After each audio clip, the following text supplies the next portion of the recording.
today is a special occasion because we have our second panel industry, and I would love to thank you, Joseph Atrigano, President of Italian Trade Agency, because they organized this panel today during the closing day of the festival. And also, you know, we wait for the Consul General Italy, Raffaella Valentini, but we start because, you know, we would love to start soon, immediately with the panel. Joseph, welcome. Thank you. Good afternoon, everyone. I'm deeply pleased and I'm honored to welcome you at the 10th edition of the Filming Italy Los Angeles. And first of all, I would like to express my heartfelt gratitude to Tiziana Rocca for the opportunity to have two prestigious speakers of the caliber of Clayton, Townsend and Enzo Sisti over there. And thank you for coming. Please. Thank you very much.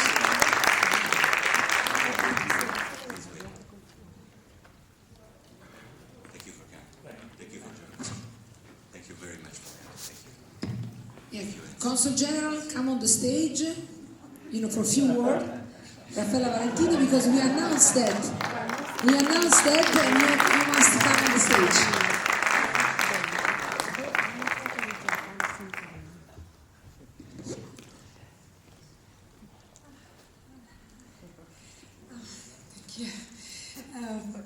So no, just to say, happy to be here. I'm looking forward for this discussion, this conversation that I'm sure will be of extremely interest for all of us. We already said this. I appreciated this edition of Filming Italy because it gave the opportunity to make this kind of events, conversation panels, and this is what I think public is interested in. So thank you for our guests, thank you to Enzo, thank you to Clayton, and thank you to Italian Trade Commission who organized the event, and of course thanks to Tiziana. So now I want to leave the stage to Clayton and Enzo. Thank you, Luciana, again. Stage is yours. Thank you. And Lucia Magi will moderate this amazing panel. Lucia, thank you. You stay in the middle. I give you the microphone. Okay, so I don't know if I can sit in this chair.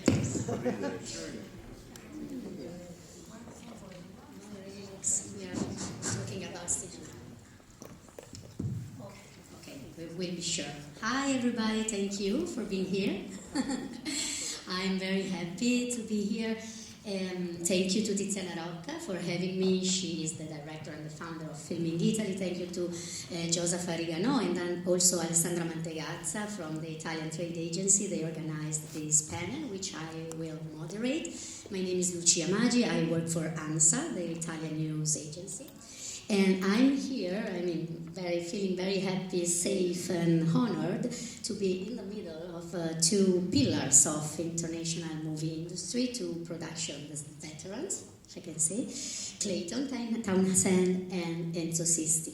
So Clayton, Townsend has worked for many decades in Hollywood, in the US, in all over the world. You have to thank this guy for classics like Born on the 4th of July, Natural Born Killers, The Doors, also Bridesmaids, Zoolander, also some Fast and Furious. And you recently discovered that you like to shoot and to film in Italy too. So we have Equalizer 3 and Ripley, which I think is one of the most beautiful TV shows from last year. 4 Emmys Awards for you, and of course it's entirely shot in Italy, and to do that you had a partner in crime, a local shoulder and co-production, Enzo Sisti, who is, everybody knows him, he's the man, major American production who decide to film in Italy rely on. So just to quote The Passion of Christ, No Time to Die, Ben-Hur, Equalizer 3, so I would say dozens of movie and TV shows in our career, more than dozens. Okay, so it's going to be very interesting to understand how the collaboration between the two sides of the ocean really works.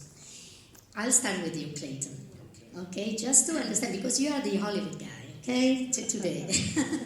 Why Italy? Why you decide, when you have a project on your hands, why you decide to go and film in Italy?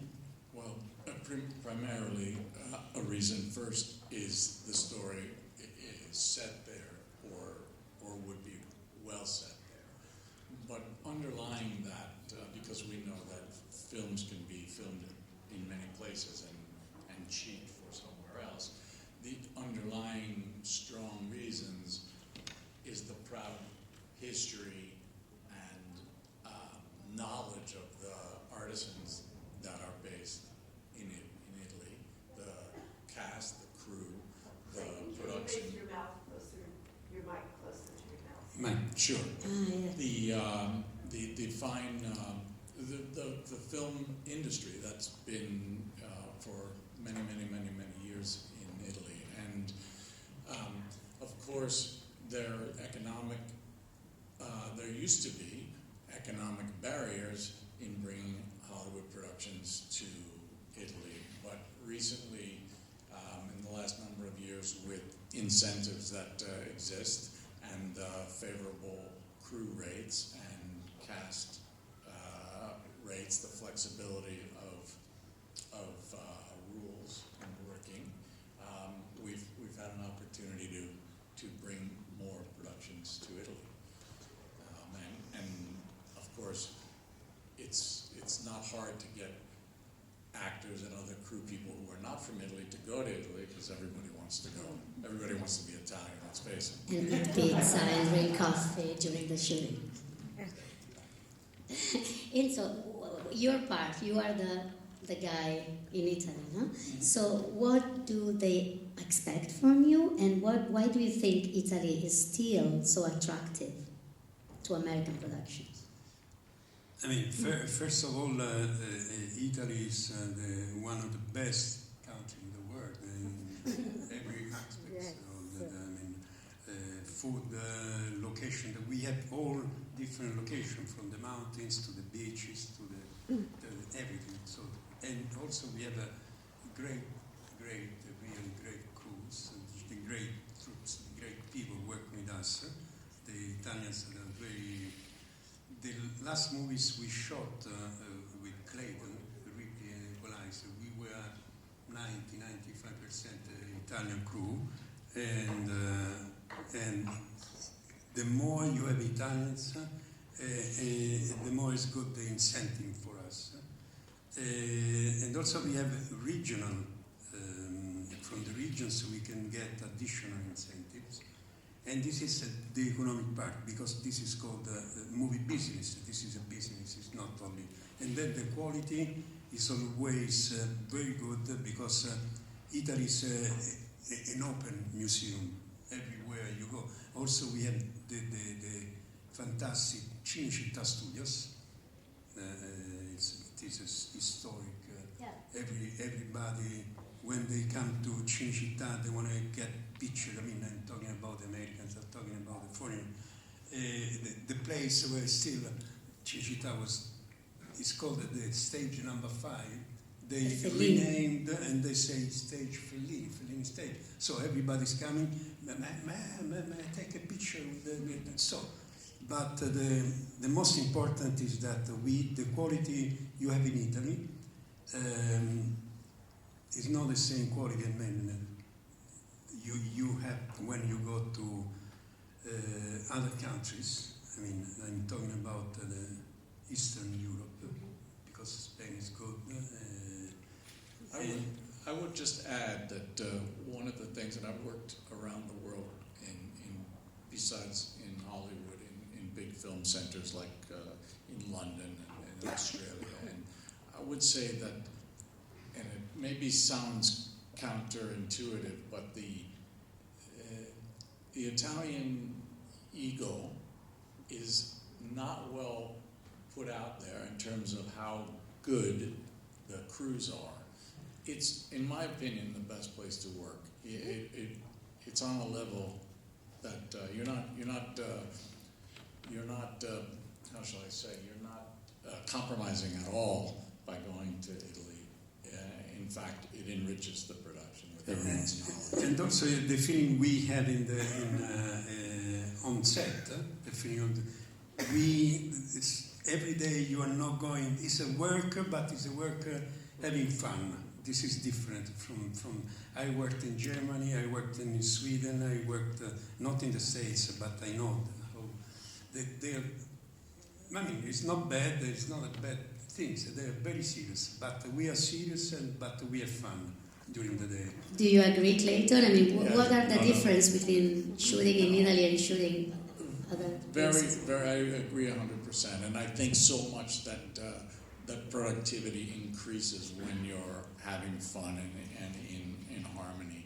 I will say that for the American mindset, there are some deep cultural differences that take a moment to get used to. In America, we're used to come in the morning and tell the crew, okay, we're going to move this chair under that side of the stage. Let's do that. And the crew will pick up the chair and move it to the other side of the stage.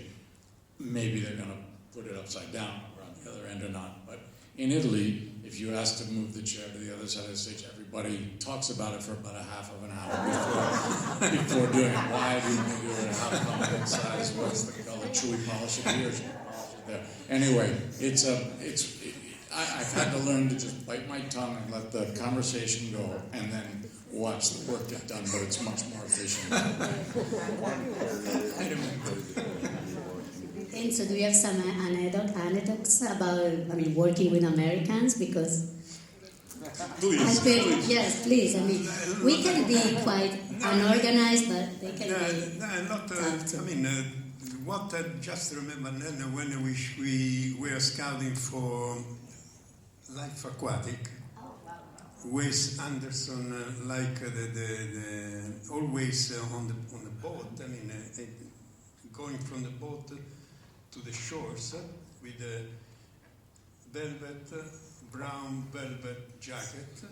He was wearing. Yeah, always. And this was we were all of us. We were very lovely, good. And then it was the same dress that if you see the Fox, the movie, animated movie, was exactly like him. So we had this.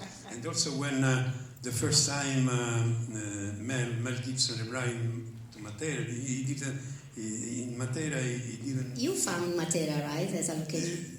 No, I suggested, and then he liked just this.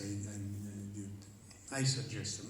My work is to suggest to Clayton and to the director, and then they can say, no, you're crazy, or you. There's always some wisdom behind that suggestion. So Yeah, and you have to listen. And then when he arrived to Madeira first time, I didn't expect something like this. Very secret. He was arriving in Praia. We arrived to Madeira, and then when I saw, oh my God, it was on the ground with a viewfinder, and started to laughing and say, you see, Steve, there was Steve McCavity. Hey, Steve, look at this, we have to start. It was 15 years that he was looking for a good... Like a child, excited like a child. And then this was we had fun at that time. So, but when you go to Italy with a project, Clayton, what do you expect from your partner in crime there? Locations, crews. In general, anywhere in the world that I would go to make a film, I will look for a cooperation with a partner, because I'm a firm believer in blending in with the local environment, as opposed to bringing a bunch of people to try to make America happen in Italy. I want to make Italy happen in Italy, and one's always trying to support the director's vision, so you're understanding what that is, and you want a partner who is going to come along on that ride. And as Enzo said, we have fun. We want to have a symbiotic, fun, good time, but very professional. We get the work done, but you really want to have a base of trust that you know that things are going to get done, and if you have a problem, that everybody's going to work in a way to solve the problem, which I found over my 3-some years of working in Italy and experiences in the past there, that this can truly happen. Yeah, also I can imagine the shooting Ripley wasn't easy because it was like COVID time, or?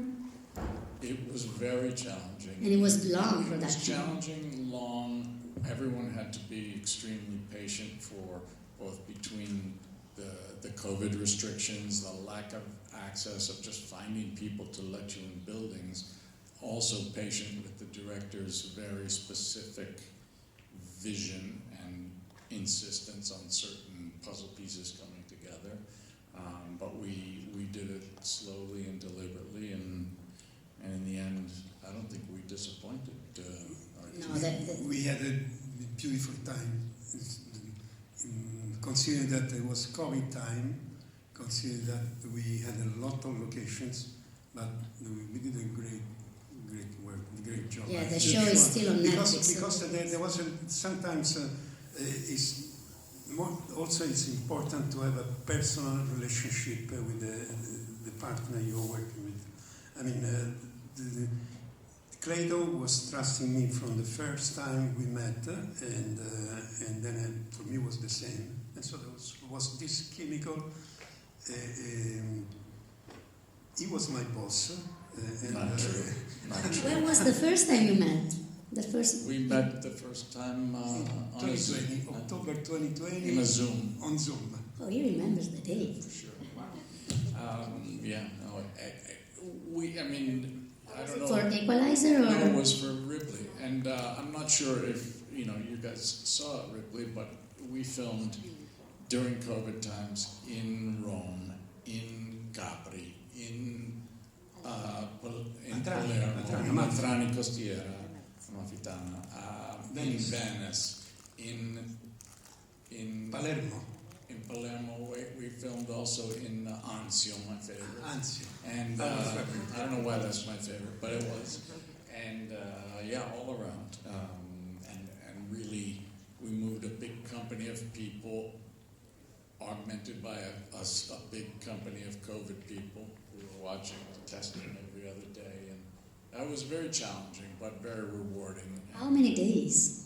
We filmed a total of, I want to say 180 days in total.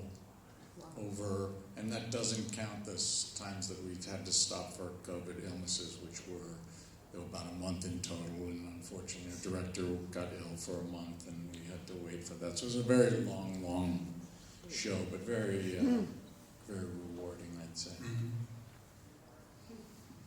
And I'm wondering, because Enzo, you told me that sometimes you have problems to explain to Americans here how to deal with Italian bureaucracy.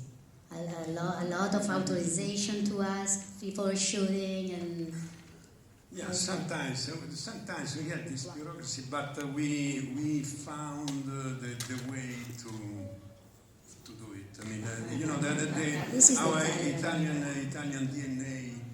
We started 2000. I mean, Rome was built 759 before Christ. So 53. 753.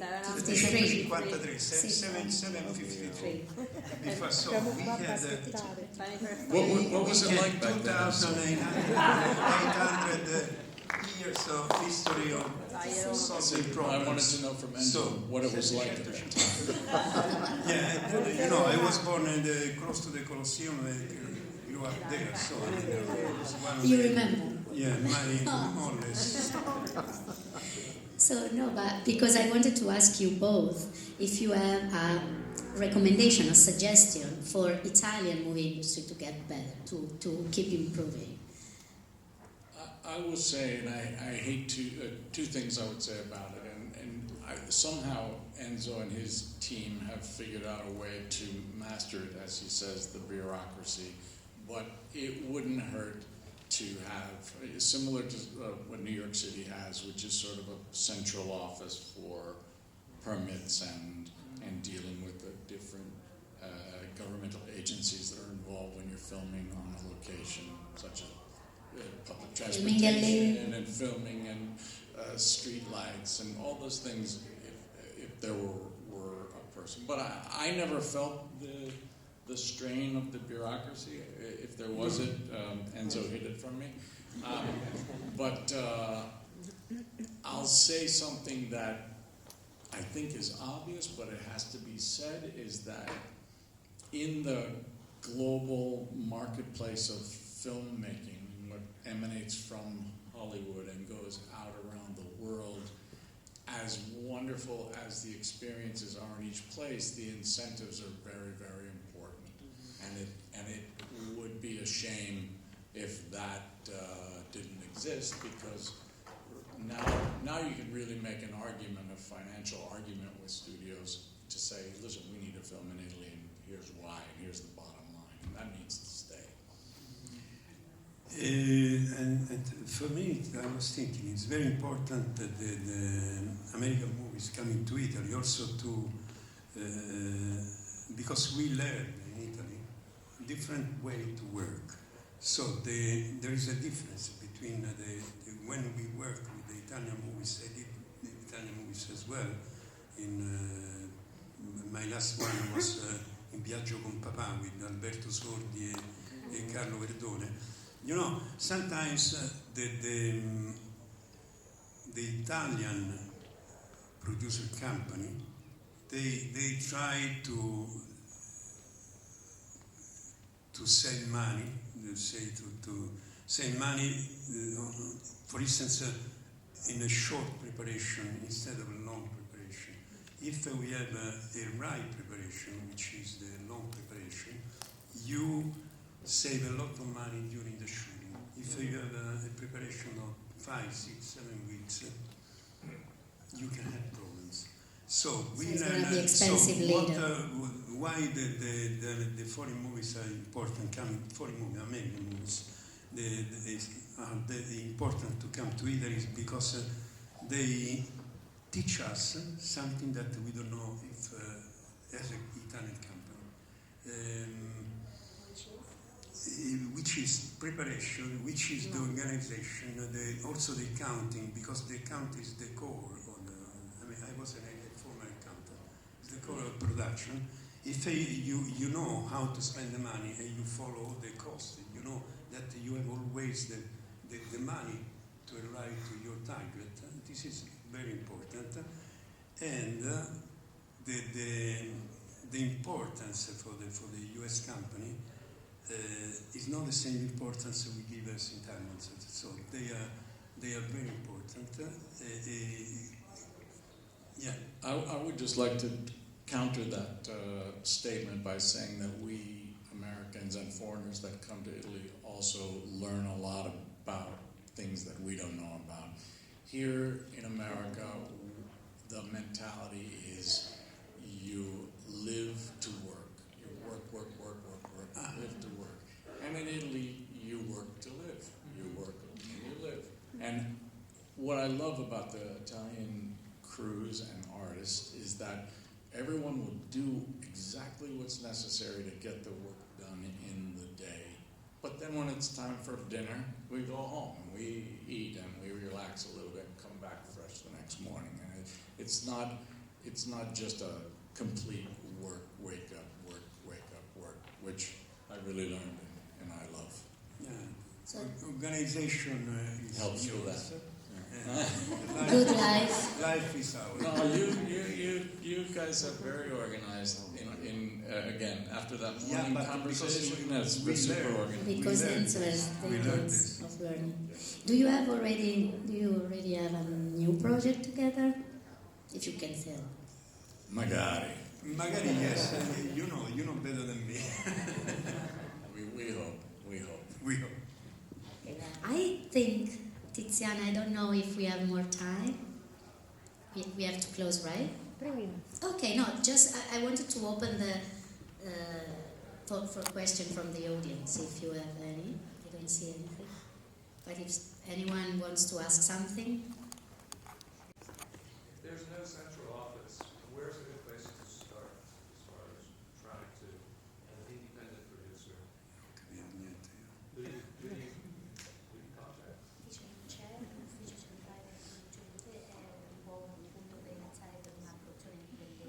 You mean here or in Italy? You mean in Italy?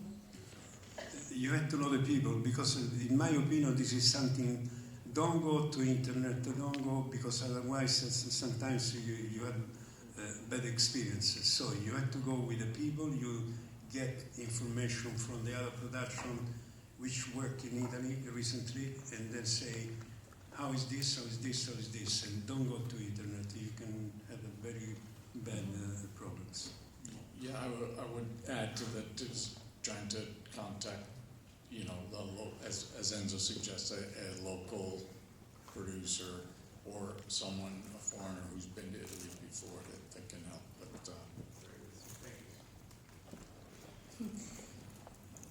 Okay. Gentlemen, thank you both for Ripley. The cinematography was particularly amazing. Just because it's pertinent at the moment, was the conclave filmed on location? Do any of you know? Hai aiutato per trovare le location di conclave? No. I don't know. No, I did, this was a different company, but it's a good company. and there was some filming that took place on location in Italy for sure. Yeah, they shot in Cinecittà. Oh yes, they shot in Cinecittà. They recreated the Sistine Chapel in a different way, because I did also the two popes. We built the Sistine Chapel in a different way, but the result was always the same. The two popes, the one with Anthony Hopkins. Yeah. Was that your question? Sorry. Yes. Okay. Yes, it got answered. Thank you very much. Of course. I don't know. Okay. So thank you very much.